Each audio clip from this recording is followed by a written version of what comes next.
गोरखपुर विश्वविद्यालय की जो OMR है वो उसका एग्ज़ाम डेट आ चुका है। 15 तारीख का टेंटेटिव नोटिफिकेशन आ चुका है, ठीक है। और यहाँ पे हमारे पास OMR के लिए जो ऑब्जेक्टिव क्वेश्चंस होते हैं, कैसे प्रिपेयर करना है, कैसे प्रिपेयर कर सकते हैं, जो आपको मेथड समझाया गया है, आपने किन चीज़ों को टारगेट करना है वो बता देना है अच्छे से, और इनमें कौन से मोस्ट इंपॉर्टेंट क्वेश्चंस आएंगे जो आपको ये नोट्स में लिखा है या लिखवाया गया है, ठीक है। इसको एक्सप्लेन करना है, नॉर्मल हो, कोई दिक्कत वाली बात नहीं है, स्टार्ट कर दो। तो हम बताते हैं कौटिल्य के बारे में। कौटिल्य का जन्म 321 से और 296 ईसा पूर्व के जन्म से पहले हुआ था। इनका और दो नाम था, विष्णुगुप्त और चाणक्य। इन्होंने अर्थशास्त्र नामक पुस्तक की रचना की थी, जो चंद्रगुप्त मौर्य के समय में इन्होंने लिखा था, जिसे चंद्रगुप्त को मानना था ये उनके प्रधानमंत्री या प्रधान सलाहकार थे।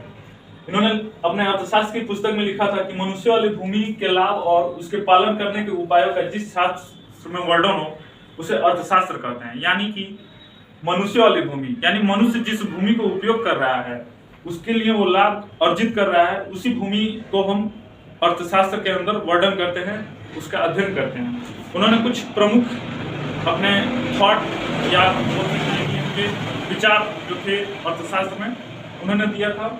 जैसे है वरत में उन्होंने बताया था कि राष्ट्रीय अर्थशास्त्र या फिर राष्ट्रीय आय के बारे में बताया था उन्होंने कि वरत में क्या होता है। उन्होंने वरत में ये बताया था कि राष्ट्रीय आय क्या होता है।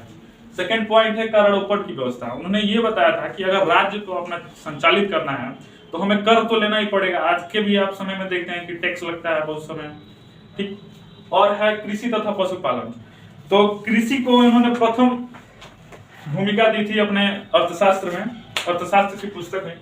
कृषि को उन्होंने बताया था कि अगर ये ना हो, यानी भूमि अगर ना हो, तो हम किसी भी चीज का उत्पादन नहीं कर पाएंगे। भूमि हमारे लिए बहुत ही बड़ी उपलक्ष्य है। और पशुपालन, उन्होंने ये भी बताया था कि पशुपालन हमें करना है ताकि हम अपने आय को और ज्यादा भी बढ़ा सकें। तो व्यापार में मोस्टली हम जानते हैं कि आज के समय में निर्यात और आयात होता है। उस समय में भी कौटिल्य ने ये अपने विचार रखे थे कि अगर हमें देश के अंदर यानी आंतरिक व्यापार करना है तो उस पर कौन सा कर लगेगा, और बाहरी जो व्यापार विदेश से व्यापार हो रहे हैं उस पर कौन सा करना है, यानी अंतरराज्यीय अगर दूसरे राज्य से भी कोई आ रहा है तो उसके लिए भी व्यापार कर लगना चाहिए। राजस्व एक निश्चित सीमा के अंदर होता है, यानी एक देश के अंदर होता है। राजस्व में हम व्यापार और कृषि पशुपालन से हम कर रोपण करते हैं, जो उनकी आय होती है उनसे हम लेते हैं कर के रूप में, और उसे ही राजस्व कहते हैं। ये देश की आय होती है। यातायात, इन्होंने यातायात पे भी कर लगाए थे। जैसे कि पुल उस टाइम होता था, नदी होता था, उस पे इन्होंने कर लगाया था। धन संचय, इन्होंने माना कि व्यक्ति एक मतलब अमर है और वो अमर होता है, इसलिए वो उसे धन संचय करना चाहिए ताकि आगे वो धन कार्य में आ सके उसके।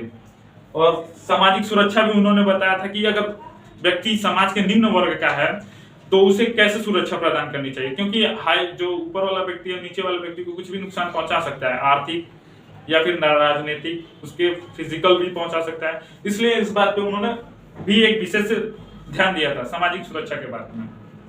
धन्यवाद।